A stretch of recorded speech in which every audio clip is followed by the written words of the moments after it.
شہر عقائد سے خبر شامل کرتے ہیں۔ گلستان جوہر سے لاپتہ ہونے والی ورلڈ اسپیشل اولمپکس ساجدہ کے اغوا کا معاملہ ہے۔ ساجدہ بہاولپور میں اپنی نانی کے گھر پہنچ گئی۔ تفتیشی پولیس نے یہ بتایا اور ساجدہ اور اہل خانہ میں رابطہ ہو گیا ہے۔ ساجدہ بتائے بغیر اپنی نانی کے گھر کیوں گئی ہے، تحقیقات کی جا رہی ہے۔ پولیس ذرائع نے تفصیل دی، اس بارے ہمیں بتائیں گے ہمارے نمائندے شہباز خان۔ شہباز، بغیر مطلع کیے ساجدہ کے جانے بارے کوئی وجوہات معلوم ہو سکیں؟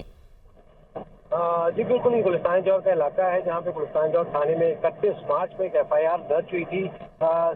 سابق اولمپئن ہے اسپیشل اولمپئن ساجدہ، جو لاپتہ ہو گئی تھی گھر سے جب وہ نکلی تھی کام پہ جانے کے لیے، تو ان کی والد کی مدعیت میں مقدمہ درج ہوا تھا۔ تاہم تفتیشی پولیس نے جو ہے وہ اس کیس کے اوپر کام شروع کیا، تو اب یہ معلوم چلا ہے تفتیشی پولیس کی جانب سے کہ ساجدہ بہاولپور میں اپنی نانی کے گھر جو ہے وہ پہنچ گئی ہے اور ساجدہ اور اس کے اہل خانہ کے درمیان رابطہ بھی کرا دیا گیا ہے، ایسا کہنا ہے تفتیشی پولیس کا۔ ساتھ ہی ساتھ تفتیشی پولیس کا یہ بھی کہنا ہے کہ ساجدہ بنا بتائے کیوں اپنی نانی کے گھر بہاولپور گئی، اس حوالے سے بھی جو ہے وہ تحقیقات کر رہے ہیں اور کوشش کی جا رہی ہے کہ وہ کراچی اس کو لایا جائے اور اس کے بعد اس سے تفتیش کی جائے اور اس کا بیان لیا جائے۔ جی بیان لیا جائے، بہت شکریہ آپ کا۔ اور اب سپریم کورٹ سے خبر ہے کہ سپریم کورٹ نے انتخابات التوا کیس کا بڑا فیصلہ سنا دیا ہے۔ الیکشن کمیشن آف پاکستان کا فیصلہ کالعدم قرار دیا گیا ہے۔ عدالت عظمیٰ نے پنجاب میں 14 مئی کو انتخابات کرانے کا حکم دے دیا ہے۔ عدالت نے وفاقی حکومت کو انتخابات کے لیے 10 اپریل تک فنڈز فراہم کرنے اور فوج، رینجر سمیت دیگر قانون نافذ کرنے والے اداروں کی سیکیورٹی فراہم کرنے کا بھی حکم دیا ہے۔ الیکشن کمیشن کا 22 مارچ کا فیصلہ کالعدم قرار۔ سپریم کورٹ کا پنجاب میں 14 مئی کو عام انتخابات کرانے کا حکم۔ پنجاب میں انتخابی شیڈول ترمیم کے ساتھ بحال۔ وفاقی حکومت کو 10 اپریل تک الیکشن کمیشن کو 21 ارب کے فنڈز فراہم کرنے کی ہدایت۔ چیف سیکرٹری اور IG پنجاب سے 10 اپریل تک مکمل سیکیورٹی پلان طلب۔ جسٹس فائز عیسیٰ کے از خود نوٹس سے متعلق 15 مارچ کا فیصلہ بھی غیر مؤثر قرار۔ چیف جسٹس عمر عطا بندیال کی سربراہی میں 3 رکنی خصوصی بینچ نے محفوظ فیصلہ سنایا۔ عدالت عظمیٰ نے فیصلے میں قرار دیا کہ آئین الیکشن میں 90 دن سے زیادہ تاخیر کی اجازت نہیں دیتا۔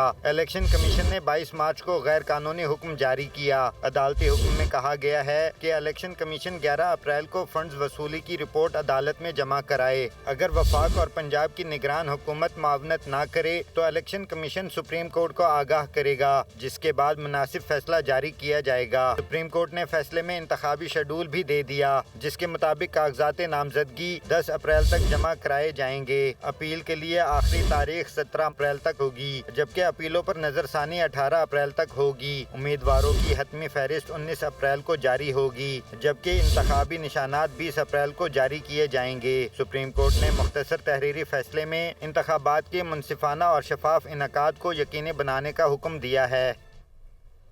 وفاقی کابینہ نے پنجاب میں الیکشن سے متعلق سپریم کورٹ کے 3 رکنی بینچ کے فیصلے کو مسترد کر دیا ہے۔ فیصلے کے بعد مختلف آپشنز پر غور کے لیے کمیٹی بھی تشکیل دے دی گئی ہے۔ کون سا آپشن استعمال کیا جائے، حتمی فیصلہ اتحادی جماعتوں کے پارلیمانی رہنماؤں کے اجلاس میں کیا جائے گا۔ سپریم کورٹ کے انتخابات سے متعلق فیصلے کا جائزہ لینے کے لیے وفاقی کابینہ کا اجلاس، وزیر قانون اعظم نذیر تارڑ کی بریفنگ۔ وفاقی کابینہ نے 3 رکنی بینچ کا فیصلہ اقلیتی اور آئین و قانون سے انحراف قرار دے دیا۔ فیصلے کے خلاف پارلیمنٹ سمیت دیگر فورمز پر بھرپور آواز اٹھانے کا فیصلہ۔ وزیر اعظم شہباز شریف کی زیر صدارت اجلاس میں وزیر قانون اعظم نذیر تارڑ نے سپریم کورٹ کے فیصلے پر بریفنگ دی۔ ذرائع کے مطابق وفاقی کابینہ نے قرار دیا کہ سپریم کورٹ کے 3 رکنی بینچ کا فیصلہ اقلیتی ہونے کے باعث قابل عمل نہیں۔ وفاقی کابینہ نے سپریم کورٹ کے فیصلے کے خلاف پارلیمنٹ کا فورم استعمال کرنے کا فیصلہ کیا، جبکہ عدالتی فیصلے کے بعد آپشن پر غور کے لیے کمیٹی بھی تشکیل دے دی۔ کمیٹی عدالتی فیصلے کو چیلنج کرنے کے لیے آئینی اور قانونی نکات تیار کرے گی۔ کمیٹی کی سفارشات حکومتی اتحاد کے پارلیمانی رہنماؤں کے اجلاس میں پیش کی جائیں گی۔ اتحادی قائدین قانونی اور آئینی بریفنگ کے بعد حتمی فیصلہ کریں گے۔ ذرائع کے مطابق حکمران اتحاد کے پارلیمانی رہنماؤں کا اجلاس بھی آج طلب کرنے کا فیصلہ کیا گیا ہے۔ وزیر اعظم نے پنجاب میں الیکشن کے فیصلے کے بعد کی صورتحال پر مشاورت کے لیے اتحادی جماعتوں کے پارلیمانی رہنماؤں کا اجلاس آج طلب کر لیا ہے۔ اجلاس میں آئندہ کی حکمت عملی پر غور بھی کیا جائے گا۔ وزیر اعظم کے زیر صدارت ہونے والے اجلاس میں اتحادی رہنما پنجاب میں انتخابات کے حوالے سے سپریم کورٹ کے فیصلے کے بعد کی صورتحال پر مشاورت کریں گے۔ حکومت اور اس کی اتحادی جماعتوں کی آئندہ کی حکمت عملی اور پارلیمنٹ میں موقف بھرپور انداز میں اجاگر کرنے کے حوالے سے بھی تبادلہ خیال کیا جائے گا۔